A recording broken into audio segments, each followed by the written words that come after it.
Thank you for joining us. I'm joined today by my guest, the well-known industry trainer, Richard Rawlings. Richard, how are you doing?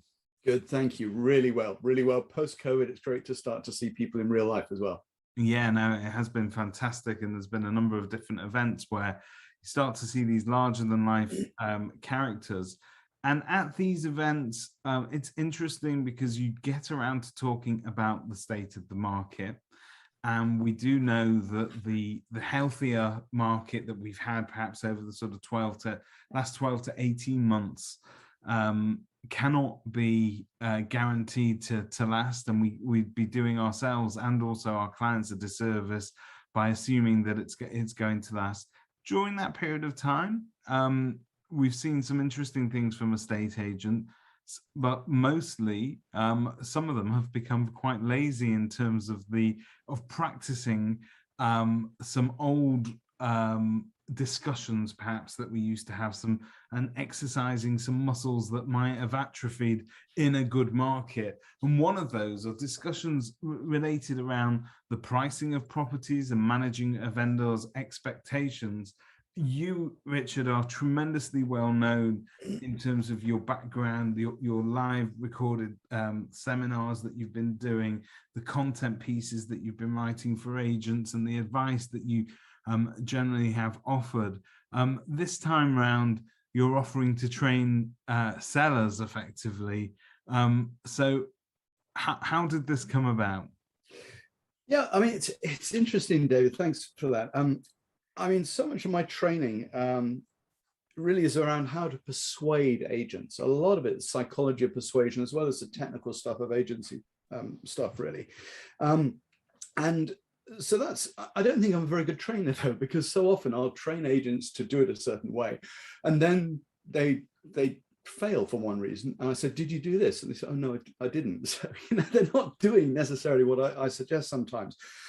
And that's the nature of training, isn't it? You go on a training day and it's all great and everything, but then actually applying it consistently down the line is a bit harder, because a lot of agents are stuck in their ways. And so often it's about kind of, being nice to people and going through your presentation, which is usually about the agent rather than about the seller. So it's developed that actually moving on from training agents, which obviously still do, but actually so often those agents have said to me, oh, Richard, if only you could come with me and say that to a client. Or they'll hope to say that to a client, but it's just a little bit awkward or embarrassing. Not so much embarrassing, but they don't want to lose the instruction, obviously. So they don't want to tell the client something they don't really want to hear, which they should be doing as professionals and experts. They should be sharing that advice, but they know that if they do, that client might do a runner, they might go with the other agent. So they risk therefore taking on at the right price because they haven't given them the right advice about why they shouldn't overquote on their property. And I get all that. I've been there, done that. Of course, it can be really awkward. So what this does, this series of little short, sharp videos that I do now, it can effectively absolve some of that responsibility, or the accountability, not the accountability, but the responsibility for sharing some of that advice. You can get this independent third-party bloke to do it for you, to reaffirm what the agent's been trying to say. Or it may be that so often you'll go on a pitch and you'll hope you've got it. You'll phone them a couple of days later and they say, oh, I'm so sorry. It was 6 of one, half dozen the other. Went to a couple of agents. We virtually had to spin a coin.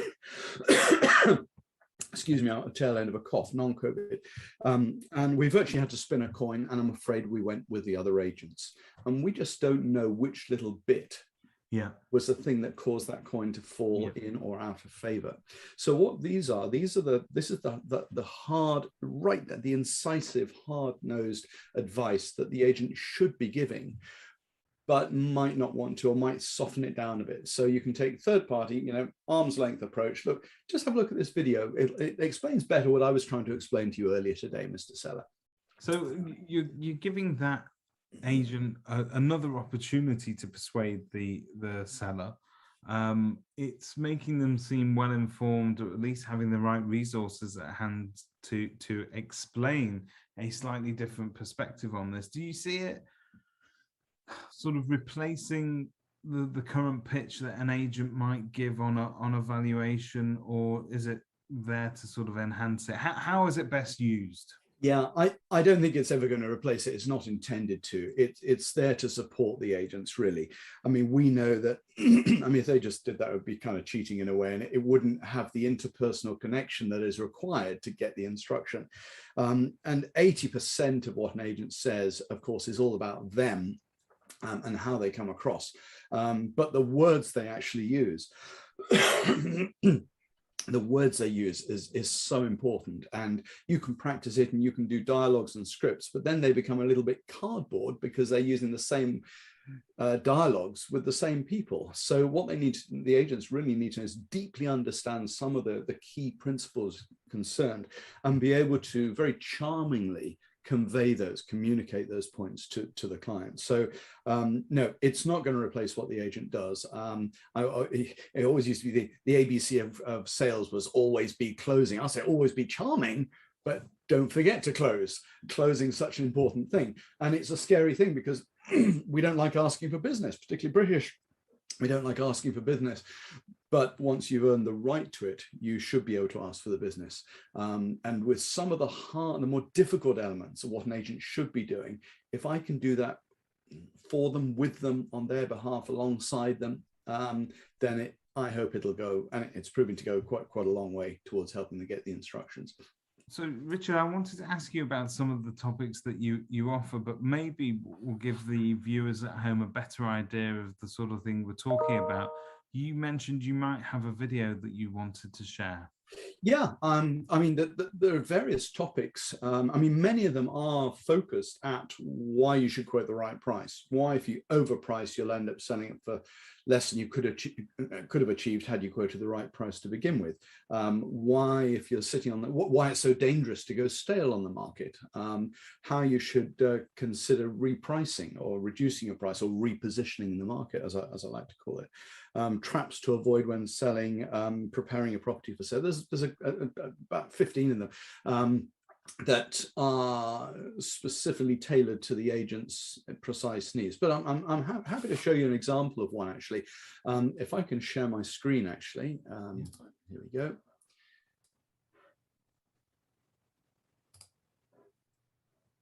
Okay, so where are we? There we go. Right, can you see that okay? Yes, yes. Let's go full screen on that. Okay, so this is, I mean, this is my my website. So if you go to rawlingsproducts.co.uk, you've got the various training things there for agents. And then on the marketing side, and this is very much, although it's a training thing, it's kind of a marketing thing, you'll find the client persuasion videos there.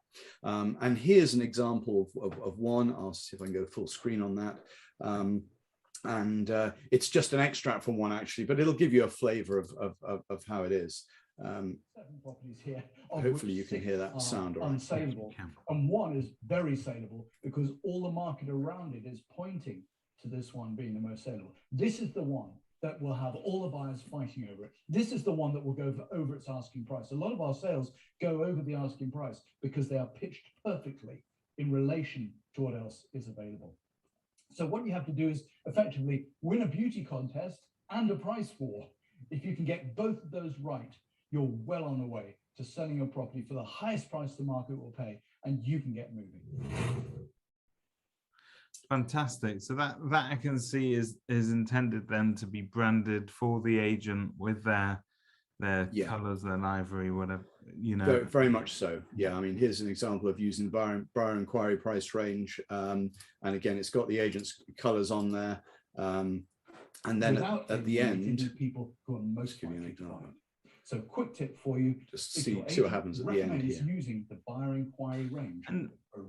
And do we, this might sound like a silly question, but when agents are introducing these to their clients, are they best off saying that, you know, effectively you, Richard, giving that advice is just the presenter, or do they draw on your rich back, because you're an authority, let's face it, on the rights and wrongs of agency one way or another. You teach people every day how to do it best, what the best practice is.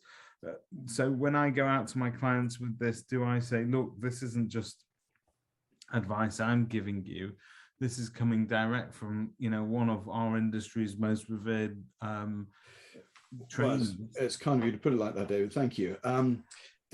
I mean, there are two ways of looking at it. I've got one agent who has purchased my sort of package of these, and they're actually re-recording it themselves. So they've got their man in the field, lady in the field, actually presenting it themselves. Now that's potentially dangerous. They've got to be really good presenters, really know their stuff, because if they're saying that stuff in the field with a client, then probably job done.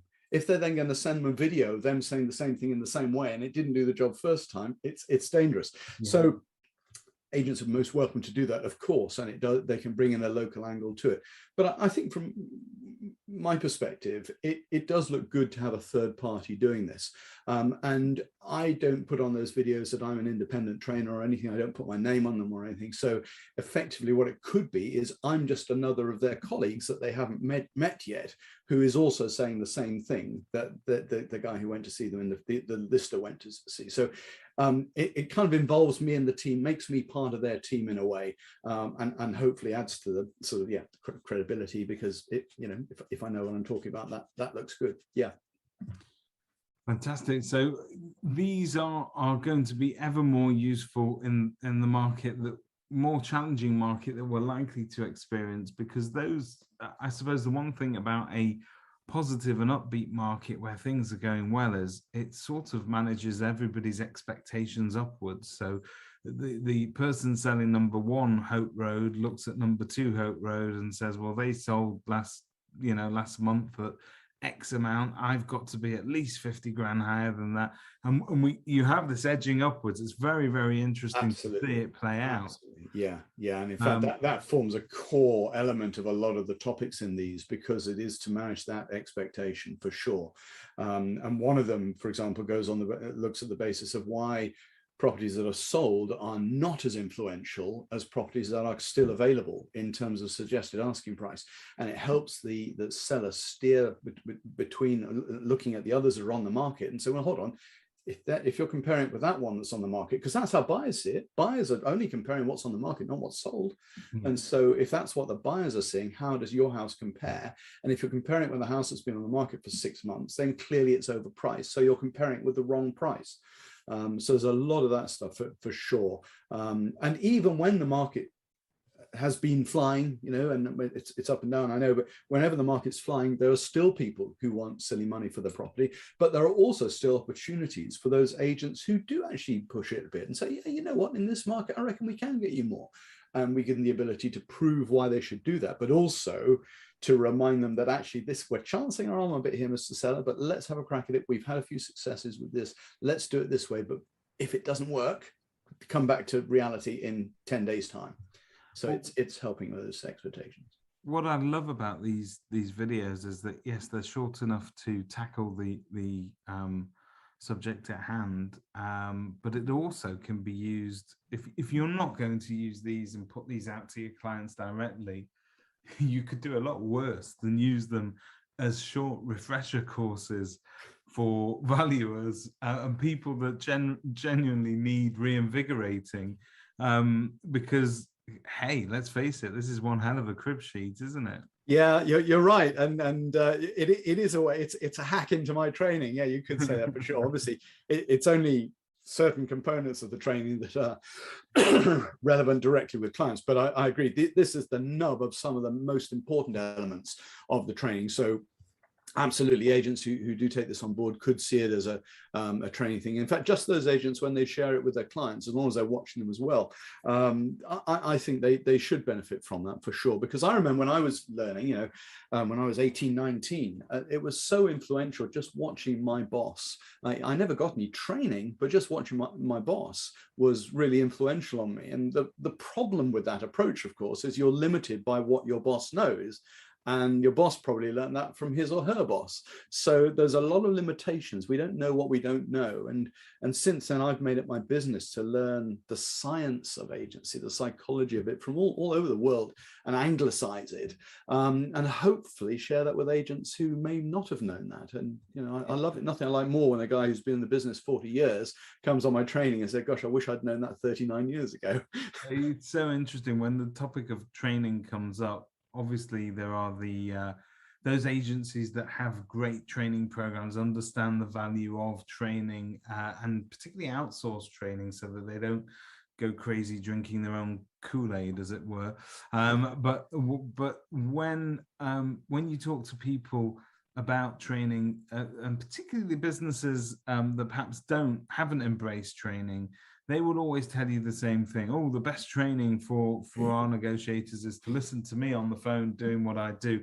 And in effect, whereby learning by osmosis, sure, that does happen. One of the drawbacks of learning by osmosis is, yes, I'm going to pick up all of Richard's good habits.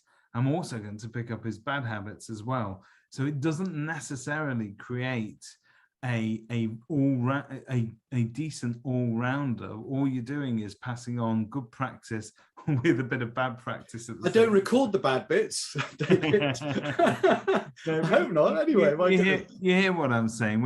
Absolutely. And I think that is the argument in a way for getting an external trainer in, because it is so often the case, as you say, rightly, that when you do learn from your boss, there are a lot of good bits, but with it come a lot of limitations as well, and you don't know which bits are which.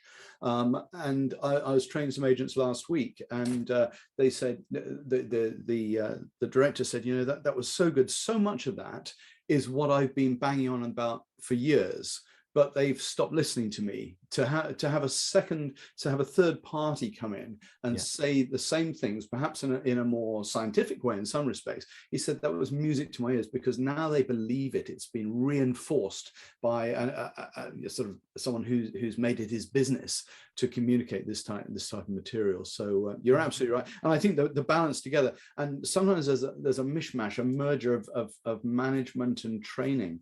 I'll train the staff. It's up to the managers to then manage their staff. And training by osmosis is not people management. That's a different skill. And so often, I mean, I made that mistake of being what I thought was a good estate agent and becoming a really rubbish manager, because it's a different business altogether. Yeah. So you can choose which you want to be, a good estate agent or a good manager. There are a few. It's true. Salespeople, particularly within our industry, they can make fantastic values. It's a skill set almost in its own right. Negotiators, again, you can break that down. Management is not for everybody. There's persuasion, there's influence, and there's nurture. And a lot of good estate agents who are maybe quite flamboyant, quite influential, they're engaging, they're nice people, and they share that with their clients, and their clients instruct them as a result of enjoying the way in which they're going to work with this person. But to keep that up permanently through management, when you're in nurture mode, is a different thing altogether. And it's a lot more sensitive, it's quieter, it's slower. It's looking around the background, it's understanding people deeply, rather than being in showman mode, which I think you have to be sometimes when you're listening, although it's still listening, of course, but it is a different baby. And people do get to management different ways. So some people grow into management, some people have management thrust upon them. So business owners don't have a choice. They need to be managers at some point, and if not, acknowledge that they actually need to employ a manager. So and again, when we talk about training for managers is so important as well, isn't it?